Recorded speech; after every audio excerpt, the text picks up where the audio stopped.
Malaysian Transport Minister Anthony Loke Siu Fook has said that Malaysia aims to draw greater investment from Chinese companies to develop its electric vehicle sector to build up the infrastructure to enable wider adoption of EVs.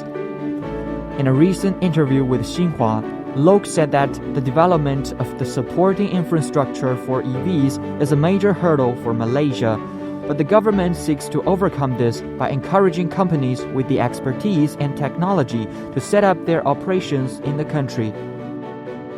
As I said, the trend will come. We have to put in place our readiness to welcome that trend.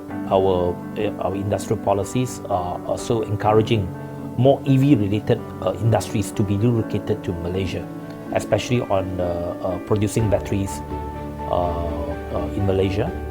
I think that is, of course, there are incentives in place to encourage more companies to relocate to Malaysia. And I was made to understand that there are a lot of Chinese companies who are actually interested to invest in Malaysia in terms of putting their plants here and so on. Loke said any infrastructure that is put in place must be done with the drive for EVs being part of the government's plans to improve the transport sector, which would spur greater economic activity. We have many projects in the pipeline, but how do we connect it together and to make sure that it is a seamless connectivity? And eventually, of course, whatever that we do, infrastructure must bring economic development.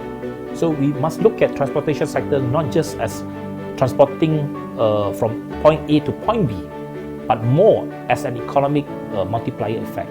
It must bring value to economic development. It must bring value to that particular region and area that you have that transportation network. So whatever transportation project that we do, we must look at the economic side of it.